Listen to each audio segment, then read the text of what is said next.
Hugh Hewett essay on the Schumer Shutdown Fiasco in fall 2025. The Schumer shutdown is effectively over, just in time for the celebrations attending the 250th anniversary of the United States Marine Corps and Veterans Day. There are some votes still to be taken and messes to clean up at airports and for SNAP recipients. But the epic failure of this record-setting shutdown of the federal government is carved in political stone for as long as Schumer will be remembered.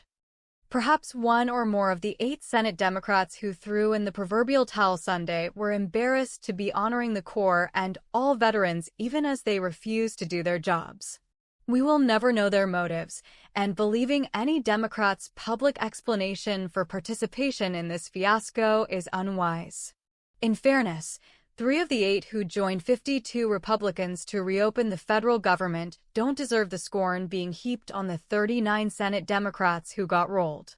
The 8 of 47 senators who saw the carnage being visited on millions by the Schumer shutdown and defected are Senator Catherine Cortez Masto of Nevada, Senator Jackie Rosen of Nevada, Senator Dick Durbin of Illinois, Senator John Fetterman of Pennsylvania, Senator Maggie Hassan of New Hampshire, Senator Jeanne Shaheen of New Hampshire, Senator Tim Kaine of Virginia, and Independent Senator Angus King of Maine.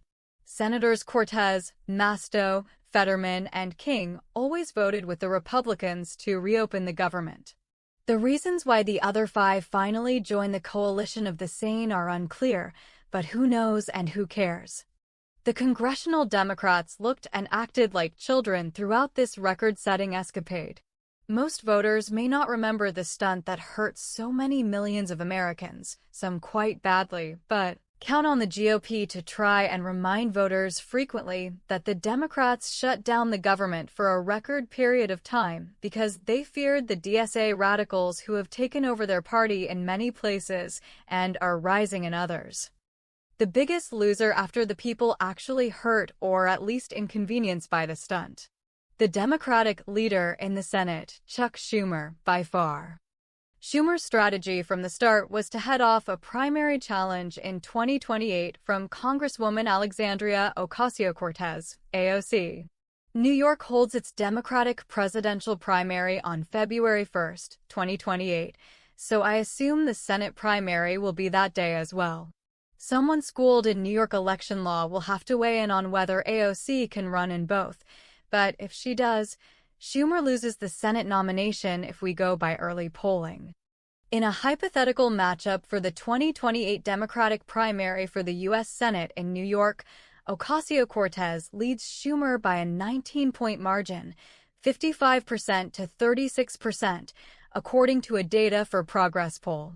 It would be reasonable for New York law to allow AOC to run in both races, provided she only serves in one office come January 2028, after the general election that fall.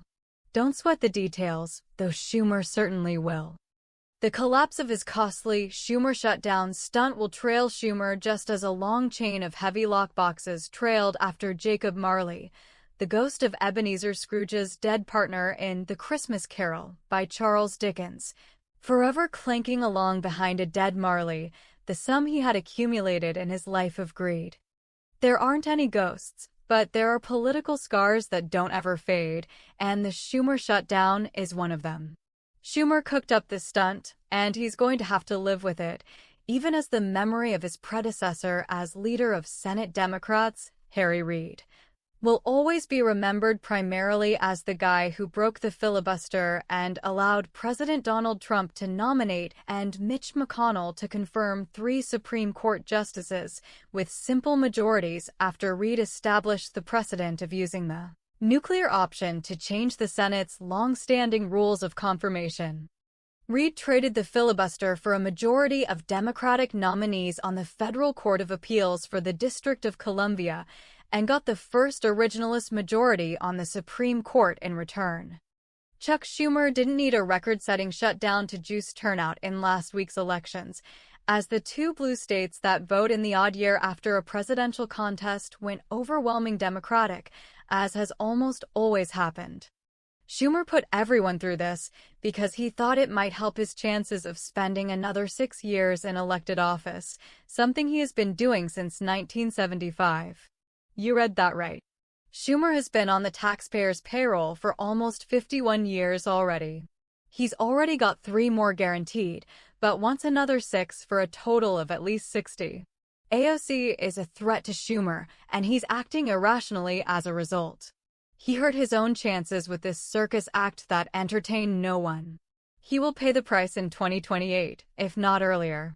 How many Senate Democrats already realize they need a new leader for the cycle ahead? What a terrible choice Schumer made. Now, like former Speaker Pelosi, he will be remembered as a politician who hung around far too long. What has Schumer accomplished? The political equivalent of the Seinfeld show, a career about nothing, just like the shutdown. But hey, it's a living. Hugh Hewett is host of The Hugh Hewett Show, heard weekday mornings 6 a.m. to 9 a.m. Eastern Time on the Salem Radio Network, and simulcast on Salem News Channel.